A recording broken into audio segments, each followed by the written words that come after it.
What's up guys, and welcome back to my channel. It's your girl Agi here, and today we are gonna be making Kienyeji chicken. And I have a couple of recipes for Kienyeji chicken, but this is just one of them. So Kienyeji chicken is a broad name used for indigenous chicken breed, especially here in Kenya, and mostly they are reared in the village under free range method. And guys, if you live here in Kenya, you already know that Kienyeji chicken have extremely tough meat, which takes a lot of time to prepare, and it can only handle a limited number of recipes, and this is just one of them. So today we are doing Kienyeji chicken wet fry.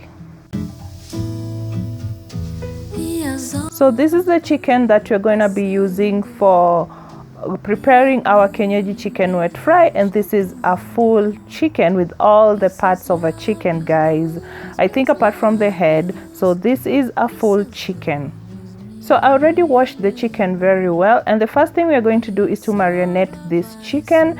And for marination, I'm gonna use about 1.5 teaspoons of salt. And when it comes to salt, always do you.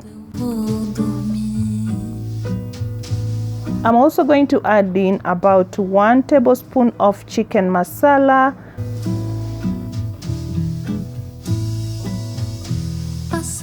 and I'll also add in some turmeric spice, and I'll add in 1 teaspoon of turmeric spice. I also have here some coriander, pure ground coriander, and I will add in about 1 teaspoon. I'll also be adding in paprika spice, and I'll also add in 1 teaspoon of paprika spice.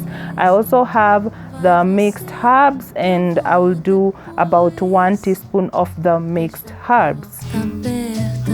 So the last thing I'll add into our chicken is the mixed spices, and I added in 1 teaspoon of the mixed spices. So I'm gonna go ahead and just give this chicken a good mix, just to make sure that all the spices get into the chicken.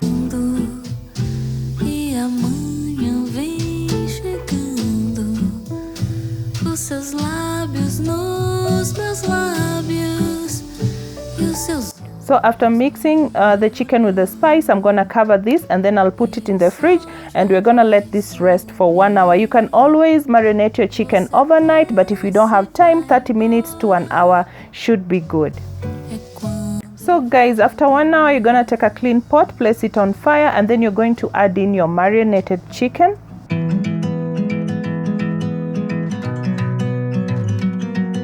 And then I'll go ahead and add in 1.5 cup of water, and this is because the chicken is really tough. It's not like the broiler chicken.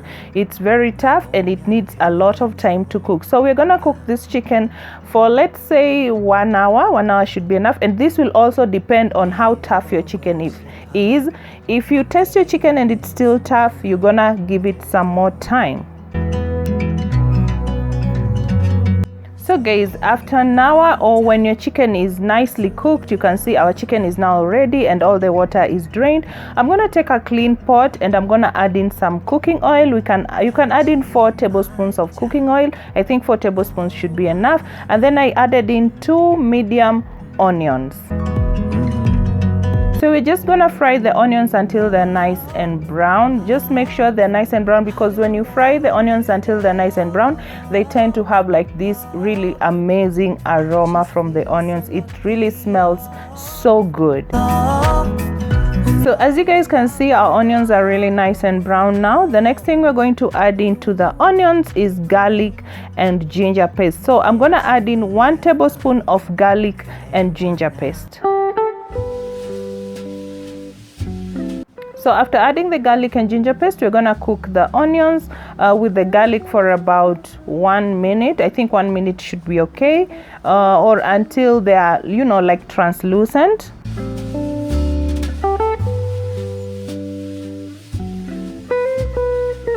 So once the onions are cooked, I'm gonna go ahead and add in my tomatoes, and make sure they're nicely chopped, like into really small sizes. And I used about 4 medium-sized tomatoes, and I'm also gonna go ahead and add in my tomato paste, and I used about 35 grams of tomato paste, or you can use about, let's say, 1 tablespoon. So after adding the tomato paste, I'm gonna go ahead and add in the curry powder, and I added about 1 tablespoon. So we'll just mix everything up, and then we're gonna let the tomatoes to cook until they're nice and soft and crushed.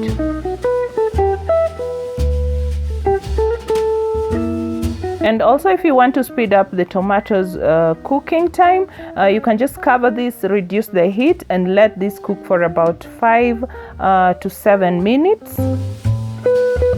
So after 5 to 7 minutes, your tomatoes should be cooked, and I'm just gonna use my cooking stick to sort of continue crushing them, because as you can see, they are cooked but they're not totally crushed, because you want it to become like a really nice and smooth paste.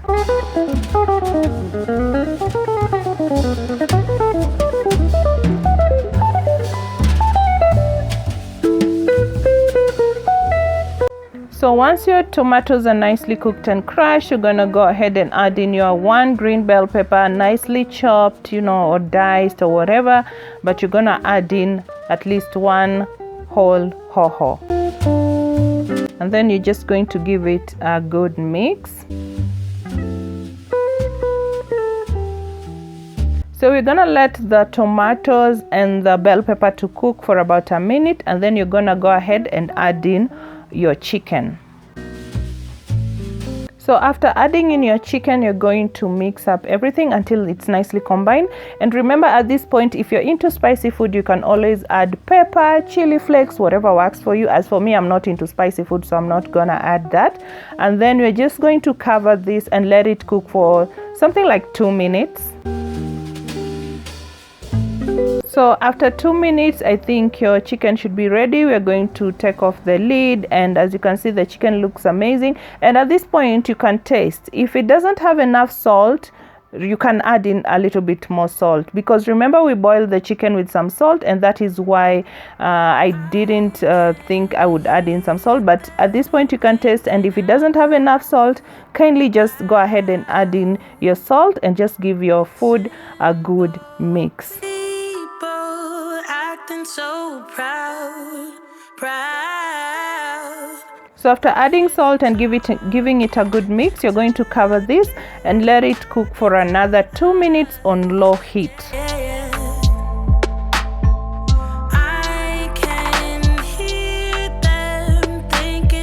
So after 2 minutes, your chicken is now ready for serving, and you can serve this with some hot ugali, guys. Look at how this chicken looks so amazing, and it's very tasty. Let's get out of the normal cooking of chicken with a lot of soup.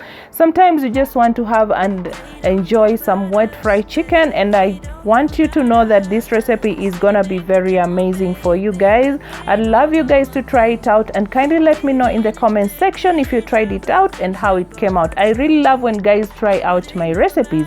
And guys, if you're not yet subscribed, kindly hit the subscribe button. Don't forget to hit the notification bell so that you're notified, and kindly subscribe because you'd want to refer to this recipe at one time in your life, and it will not be very easy for you to get it, but if you're subscribed, it's gonna be very easy for you to get it, guys. So don't forget to give this video a thumbs up, and kindly share this with your family and friends. Share with whoever you think might need this recipe, and I really hope that I'll be able to see you guys on the next one.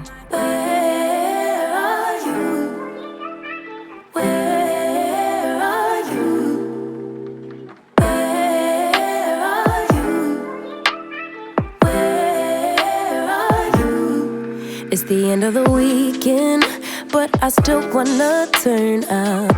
Yeah, I still wanna turn up. All I want is to go again, but